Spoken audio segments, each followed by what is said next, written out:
Bom dia, tudo bem com vocês? Mais uma aula hoje, certo? Eu tô com saudade. A gente se vê já já, certo? Então, na aula de hoje a gente vai trabalhar com intertextualidade, né? E o que é a intertextualidade, né? A intertextualidade, ela tem a ver com o quê? Com a relação entre um texto e outro texto, certo? Ou seja, são textos que se relacionam. E quando a gente pensar nisso, a gente tem que entender o seguinte: todo texto tem intertextualidade, porque todo texto nasce de outro texto, né? Se a gente for lá para a literatura, né? Vocês estão adentrando o ensino médio agora, né? E vocês vão começar a estudar as escolas literárias, vocês vão ver que uma escola literária, ela usa algum elemento da escola literária anterior e tenta avançar, digamos assim. Então, esse processo é um processo também de intertextualidade, certo? Ou, por exemplo, quem gosta de ler, né? Pegar um livro, sempre vai ter o que? Referência a outras obras, certo? Ou até mesmo uma série, um filme, certo? Que traz elementos de outros textos, certo? Então, a intertextualidade é isso, né? É quando eu tenho uma relação entre um texto e outro texto, certo? Ó, vejamos aqui esse exemplo, né, que virou um meme, né? Ó, eu quero só ver quando a dona Hermínia descobrir que a Marcelina é a Jennifer que o Gabriel Diniz encontrou no Tinder, né? Vocês chegaram a assistir Minha Mãe é uma Peça, né? Em Minha Mãe é uma Peça, eu tenho a personagem Marcelina, certo? E aí a mesma atriz que interpretou Marcelina, ela foi a atriz que interpretou a Jennifer na música, né? E aí que foi que as pessoas fizeram? Elas fizeram uma relação entre as duas personagens, né? E isso é uma intertextualidade, né? Eu tô me valendo de quê? De dois textos, né? Eu tô recuperando um texto anterior que seria o quê? Aqui no caso, que seria o filme Minha Mãe é uma Peça, certo? Conseguiram entender isso? E aí, ó, a intertextualidade, a gente tem ela de duas nuances, né? Nós temos a intertextualidade explícita, o que é aquilo que é explícito, né? Que está logo de cara no texto, né? Que está presente, certo? E a gente também tem a intertextualidade implícita, que a gente vai ver mais à frente, certo? Ó, vejamos aqui esse exemplo, certo? Eu coloquei dois poemas, certo? E aí vamos primeiro ao poema que seria o original, né? Que é o poema de Sete Faces, de Carlos Drummond de Andrade, certo? Ó. E ele diz o que no seu poema? Certo? Aqui é apenas um trecho de cada poema, ok? Ó. Quando nasci, um anjo torto desses que vivem na sombra disse: Vai, Carlos, ser gaúcho é na vida, certo? Esse é um trecho do poema de Carlos Drummond de Andrade, certo? No outro, a gente tem o quê? Um poema, né? Um trecho do poema de Até o Fim de Chico Buarque. E nele diz o seguinte: ó, quando nasci, veio um anjo safado, o chato do querubim, e decretou que eu estava predestinado a ser errado assim. Vocês perceberam a relação aqui? Eu tenho o que aqui? Uma intertextualidade explícita, ou seja, Chico Buarque recuperou o texto de Carlos Drummond de Andrade, né? Só que a gente tem algumas particularidades, né? Que no texto de Drummond, né, o eu lírico é um eu lírico que é impulsionado a lutar na vida, né? Já no caso de Chico Buarque, é aquele eu lírico, digamos, malandro, certo? Mas vocês percebem como ocorre o processo de intertextualidade? E aí agora a gente vai ver uma intertextualidade implícita, ou seja, ela não está de forma clara, digamos assim, no texto, né? A gente percebe por alguns elementos, né? Que não é o autor não deixa isso muito claro, não deixa claro que há uma intertextualidade, mas com a leitura, com a atenção, a gente consegue recuperar, certo? Ó, vejamos.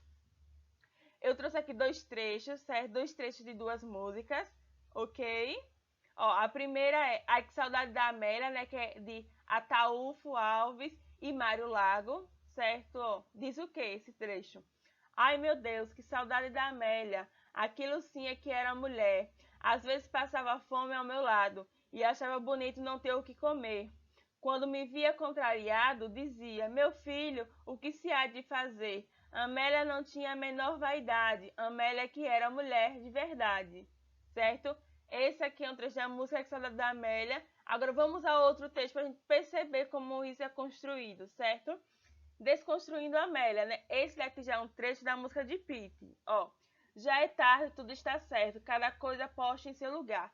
Filho dorme, ela arruma o uniforme, tudo pronto para quando despertar. O ensejo a fez tão prendada, ela foi educada para cuidar e servir. De costume esquecia-se dela, sempre a última a sair. Disfarçar e segue em frente, todo dia até cansar. E eis que de repente ela resolveu então mudar. Virar a mesa, assumir o jogo, faz questão de se cuidar. Vocês perceberam que aqui ela não cita a Amélia, né? Mas aí como é que a gente percebe que isso aqui é uma intertextualidade da música Ai Que Saudade de Amélia? Porque quando ela diz, ó, ela foi educada para cuidar e servir, se a gente for olhar para a música anterior, diz isso, né? Que a função da Amélia, que a Amélia era mulher de verdade, porque o quê? Porque era uma mulher que cuidava da casa, que cuidava do lar. Certo? Entendido isso? E aí nós temos também a paródia, né? A paródia é um tipo de intertextualidade. E o que é que ela consiste? A paródia ela consiste numa cópia, certo? Ela é feita uma cópia do texto, certo? E essa cópia, né? O que é que ela traz? Ela traz ou uma ironia, ou numa pegada mais humorística, né? Pelo cômico, talvez uma crítica, certo? E aqui eu trago dois exemplos, né? Meus 8 anos, né? Temos a primeira versão de Casimiro de Abreu e a segunda versão de Oswald de Andrade, certo? Vamos à primeira, ó. Meus 8 anos, oh, que saudade que tenho da aurora da minha vida, da minha infância querida, que os anos não trazem mais. Que amor, que sonhos, que flores, naquelas tardes fagueiras, à sombra das bananeiras, debaixo dos laranjais, certo? Aqui é de Casimiro de Abreu, ok? Vamos ao outro, ó. Meus 8 anos, oh, que saudade que eu tenho da aurora de minha vida, das horas de minha infância que os anjos não trazem mais. Naquele quintal de terra da rua de Santo Antônio, debaixo da bananeira, sem nenhum laranjais.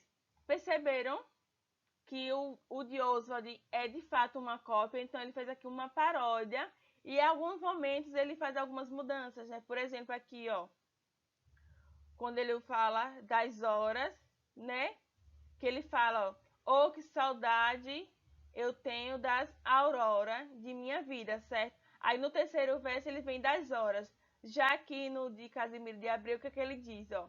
Oh, que saudades que tenho da aurora da minha vida. No terceiro verso ele faz o quê? Da minha infância querida, né?